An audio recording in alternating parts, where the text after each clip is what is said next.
cumprimentando a USP e o Estadão por essa iniciativa. Acho que é bastante interessante esta possibilidade de discutirmos assuntos quentes que estão aí na sociedade, né? Eu queria começar, porque a minha área de política educacional, talvez situando um pouco, quando a gente vai discutir ensino médio, eu já vou divergir aqui do Ayrton. O Ayrton diz assim, a escola pública vai mal e a privada vai bem. Não é verdade? Quer dizer, 0,5% das privadas, Ayrton, que atende grupo de crianças socioeconomicamente mais favorecidas, vai bem. O resto das privadas vão muito mal, tão mal quanto vão realmente as escolas públicas, que também tem muita coisa boa acontecendo. Então, queria, portanto, começar discutindo as condições de funcionamento das nossas escolas, que eu diria para vocês que há muito tempo elas estão abandonadas. Estou fazendo um panorama muito geral do Brasil. Vou lembrar de dois aspectos que são fundamentais para um ensino de boa qualidade e que, no entanto, foram historicamente deixados de lado, né? Hoje, praticamente, 50% das nossas escolas públicas não possuem biblioteca. E, quando possuem biblioteca, em geral, ela é cuidada pelo que nós chamamos de um professor readaptado, que é um professor que, em razões de saúde, não tem mais condições de ser professor e colabora na escola, não é? Portanto, às vezes, quando existe a biblioteca, ela existe por um período de funcionamento de 4 horas. Não é? E, portanto, eu estou discutindo isso porque, quando a gente discute o ensino médio, que é uma coisa que a gente tem discutido menos no Brasil, o ensino noturno ele é uma discussão fundamental, e no ensino noturno é o que tudo de mais grave acontece, né? E essas dependências especiais, elas decididamente não funcionam. A outra realidade é que nós não temos mais laboratórios nas escolas, e, portanto, física, química e biologia, tá certo? Em 95% do Brasil está sendo dado da forma mais tradicional que existe, né? Que eu até usaria dizer, sem parecer aqui uma época de Jesus Cristo, mas como eu estudei. Ah, bom, desculpe, na minha época tinha laboratório, então isso já não é verdade, né? Então, para a gente entender que as condições realmente das escolas, elas não vão bem. Nós tivemos um processo absolutamente legítimo de, digamos, aumento das oportunidades educacionais e, efetivamente, tá certo?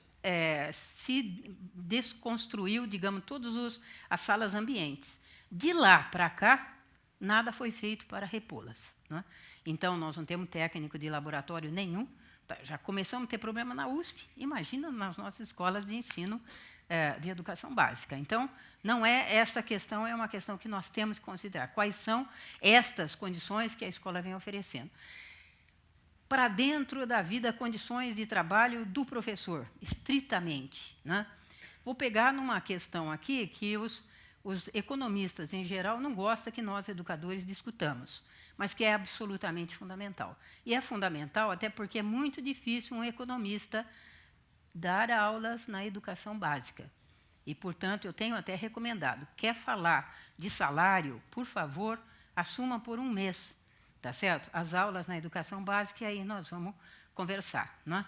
As nossas pesquisas, nós participamos de um observatório de educação sobre salário de professor na Faculdade de Educação e, efetivamente, constatamos, e hoje está confirmado no Brasil, que qualquer professor, de ponta a ponta do Brasil, incluindo São Paulo, o estado mais rico da federação, tá certo? Qualquer profissão outra que o professor, com a mesma titulação, exerça, ele ganha em torno de 60% a 70% menos do que ele ganharia fazendo qualquer outra coisa, inclusive no serviço público, o que é alguma coisa assim inexplicável, não é?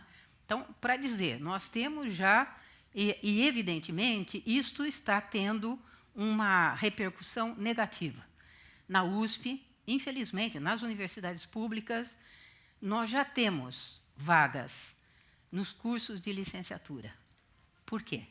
porque, infelizmente, a juventude começa, esse é um fato novo, mas a juventude realmente começa a não se interessar mais para ser professor, né?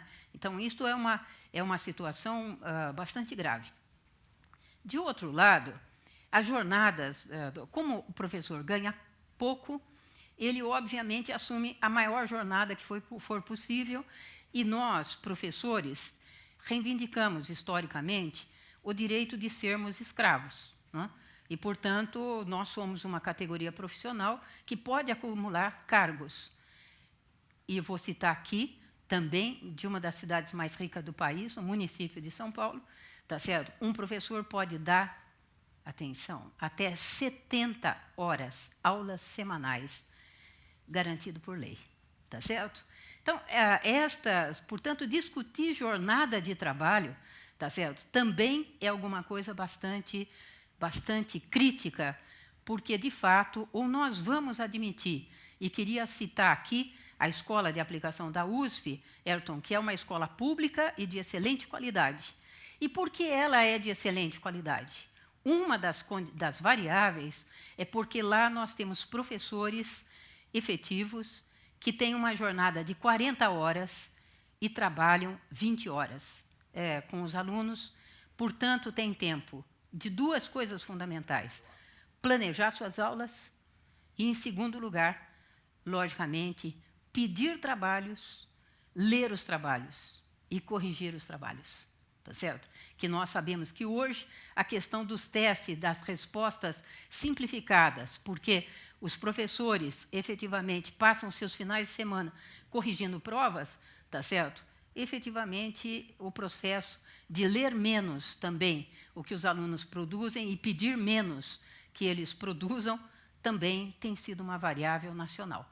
Portanto, a jornada de trabalho ela não é uma questão paralela. Nós não estamos só discutindo 1/3, que é uma discussão no Brasil, que vocês sabem que vários governadores entraram na justiça para contestar o 1/3 de jornada do professor, prevista no piso nacional profissional, não, de que realmente ele pudesse ficar para outras atividades, para atividades que nós chamamos extracurriculares. Esta discussão ela não é uma discussão tão simples, né?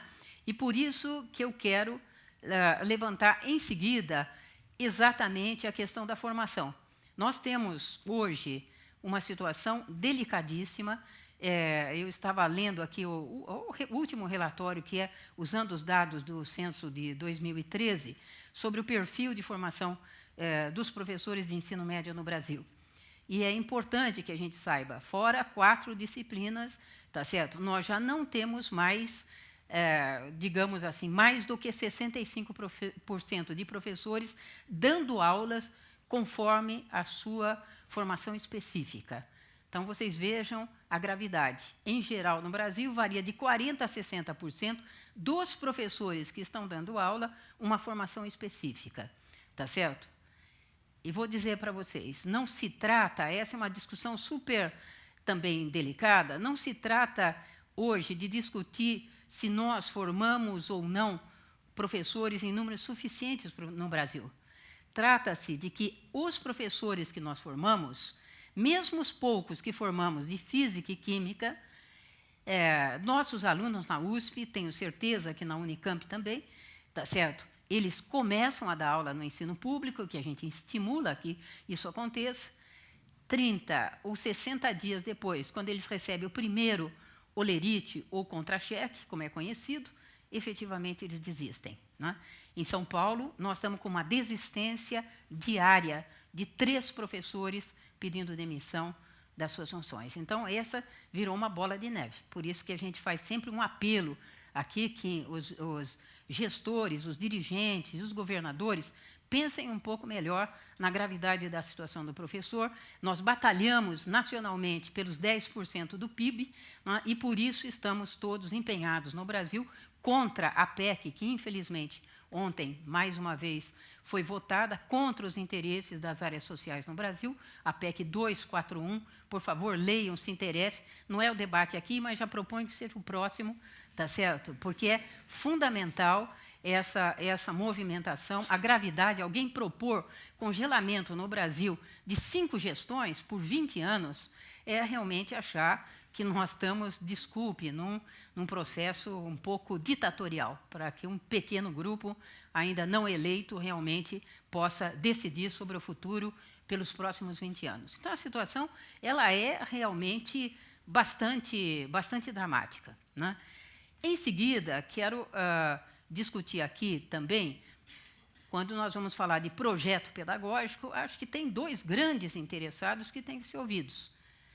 A escola, os professores e os especialistas, e aquela figura desconhecida e que, quando fala, a gente se irrita, chamado estudante, não é?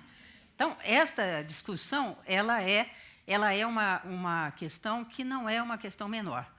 Vocês vejam, de novo, vou chamar de extravagância, para não usar, porque hoje é quarta-feira, não fica bem, mas baixar por medida provisória, numa democracia, uma reforma do ensino médio, quando o Ministério da Educação, é verdade que o atual ministro talvez não seja muito da área, mas faz pelo menos 12 anos que nós estamos discutindo ininterruptamente, com diferentes segmentos da sociedade brasileira, reforma necessária para o ensino médio.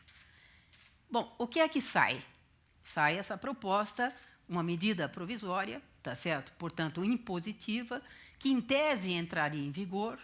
Vou lembrar aqui, como velhinha da área, tá certo? Que nem a ditadura civil-militar, quando baixou a 5692, que profissionalizou obrigatoriamente o ensino de segundo grau, como era chamado o ensino médio naquela época, nem a ditadura conseguiu impor efetivamente a profissionalização. Teve um faz de conta, tá certo, que mais prejudicou a educação do que favoreceu exatamente enfrentar a questão sobre a qualidade de ensino. Tá certo? O que essa reforma propõe?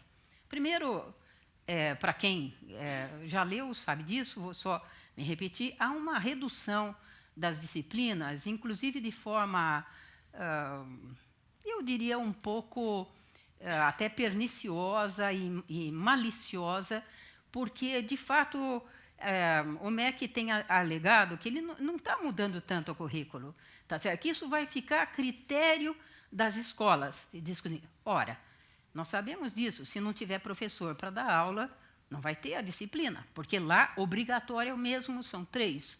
Português, matemática e agora inglês, porque é chique, não é? É isso, não é? E nos coloca num patamar internacional, não é? Então, o espanhol está de fora e nunca mais vai voltar. E se vocês acham que francês podia ser uma alternativa interessante, também pode se despedir, não é? Então, nós temos hoje uma situação que é maluca. Eu vou dizer para vocês, tirar a educação física, assim, independente de qualquer coisa, tá certo? Nós não vamos nem falar, porque física, química e biologia, quero que vocês saibam disso. A proposta nacional é que nós tenhamos, e eu quero ver como é que a USP e a Unicamp se manifestarão, porque até agora também estão quietinhas, mas há uma proposta de pluriformação, multiformação, interformação, como eles dizem. Já que não há professores formados no Brasil em número suficiente, conforme a lógica oficial hoje, então eu vou fazer licenciaturas combinadas, tá certo? Porque assim um professor de física pode dar física, química e biologia, ou talvez um professor de matemática possa fazer isto substituindo o que, na verdade, já acontece no Brasil, que são as pedagogas, que, em geral, complementam jornadas de qualquer disciplina quando os professores faltam, né? Então, nós temos uma situação que ela é uma situação delicada. A outra situação delicada que nós temos que discutir no Brasil é o processo brutal de privatização que nós tivemos no ensino superior. Só para vocês saberem, tá certo? Hoje nós temos, se de um lado nós temos a educação básica arredondando 90% de qualquer criança, jovem ou adulto atendido na educação básica, nas diferentes modalidades e níveis e etapas, nós, em compensação, nós temos isso tudo no ensino público, né? No ensino superior se inverte. Portanto, 25% é o atendimento que nós damos às universidades públicas no Brasil. 75% estão na mão de privados. E num estado, como o estado de São Paulo, o estado, volto a insistir, o estado mais rico, onde está o Vilmetal, efetivamente aqui, as 6 universidades, representamos 9% das vagas. Tá certo? Isto, tá certo, combinado com um processo que é internacional e que realmente o Brasil não estava preparado para a chegada de conglomerados educacionais de caráter mercadológicos, que realmente, cuja única preocupação na área, agora nesse novo negócio chamado educação, é realmente o lucro e quanto vale a sua ação no mercado financeiro. E nesta situação, nós estamos vivendo uma crise complexa, porque, de fato, nós já temos hoje, no Brasil, dos professores que estão matriculados nas escolas privadas de ensino superior, cursando licenciaturas, 52% já o fazem através do ensino à distância. E, efetivamente, mesmo grandes universidades privadas têm substituído as horas de formação geral, sociologia, psicologia, história da educação, tá certo? Economia da educação e psicologia, têm substituído estas aulas por formação à distância, mantendo-se praticamente como presencial exclusivamente os cursos de metodologia de ensino. Eu estou colocando isto porque esta situação significa, sim, que nós estamos formando maus professores despreparados em termos de conteúdos para ir trabalhar com a nossa juventude. E aí não podemos cobrar dela que ela dê uma resposta diferente do que vai acontecer para dentro das escolas. E, efetivamente, esta situação ela tem trazido, eu diria, efeitos que, logicamente, aqui o professor Renato depois discutirá com maior objetividade que eu os resultados do próprio Enem. Mas esta situação é importante que a gente tenha claro que ela agrava a situação. A reforma, a MP 746, como é conhecida, não é? A que desqualifica o ensino médio, como realmente qualquer educador considera, não é? Ela é realmente, para nós, um atraso em relação a enfrentarmos a isso que foi conseguido com muito esforço no Brasil, que o ensino médio fosse a etapa final da formação geral, e vou usar um termo proposital aqui, e crítico da nossa juventude. No meio deste pacote, enquanto nós temos esta proposta oficial de desqualificação do ensino médio, vocês peguem a MP e vocês vão ver que a formação geral básica do jovem, ele vai ser das 2.400 horas, será exclusivamente 1.200 horas. Como é que vai caber e etc., isso também ninguém sabe. E a argumentação, ela chega a ser um pouco, ela é superficial e ela é ridícula sobre outro aspecto,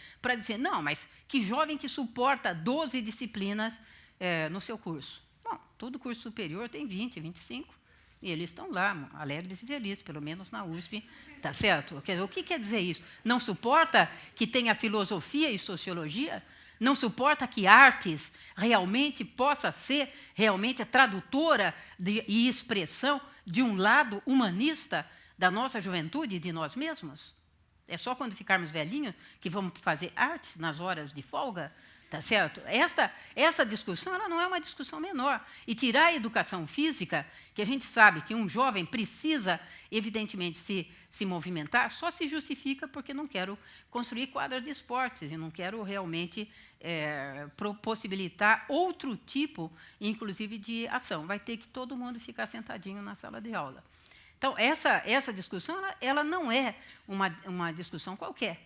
E aí nós temos que nos perguntar, a que está ligado esta proposta? Tá certo? Mudar para quê? Como é que alguém pode propor, tá certo, na segunda década do século XXI, piorar as condições realmente de funcionamento de um ensino? E aí a gente vê que tem uma fórmula muito simples. Eu estabeleço provas nacionais, preciso falar que o Brasil vai bem, independente dele ir mal, tá certo? Efetivamente, o que eu vou fazer? Vou estabelecer que este exame nacional defina exatamente o que os jovens devem aprender. Nós caminhamos no Brasil, essa é uma proposta do segundo tema, Ayrton, se vocês já não discutiram, Base Nacional Comum Curricular. Nós caminhamos rapidamente no Brasil para uma coisa assustadora, que nós temos um pequeno grupo, felizmente é pequeno, que acha o seguinte: se nós tivermos um currículo único nesse país continente, quando há pouquíssimo tempo nós começamos a falar e entender de diversidade cultural, tá certo? Neste país continente, você vai falar, olha, se tivesse um currículozinho único, que os professores todos, do Amapá ao Rio Grande do Sul, trabalhassem com os mesmos conteúdos, sabe que as notas dos nossos alunos poderiam subir exatamente nas infinitas e variadas provas nacionais? É possível que seja verdade, tá certo? Mas, para isso, logicamente, nós, professoras e professores, deixaremos de ser professor, porque nós seremos repetidores de um certo conteúdo que um determinado grupo de especialistas, e sempre será assim, definirá que é verdade, tá certo? É nessas condições e é por conta disso que nós também temos nos pronunciado contra a proposta maluca da chamada escola com mordaça, porque ela está, na verdade, atrelada, e estou terminando, Ayrton, ela está atrelada exatamente a esta convicção de que professor não é para fazer o aluno pensar, ganhar autonomia intelectual. Professor é para repetir aquilo que vier preparado nas apostilas e nos livros pré-definidos para que o Brasil se apresente internacionalmente, tendo melhorado nas provas de português, matemática e, quiçá, ciências, como foi introduzido no Plano Nacional de Educação. É por aí. Mas não percam a esperança, porque pode ser diferente. Depende de nós. Tá certo?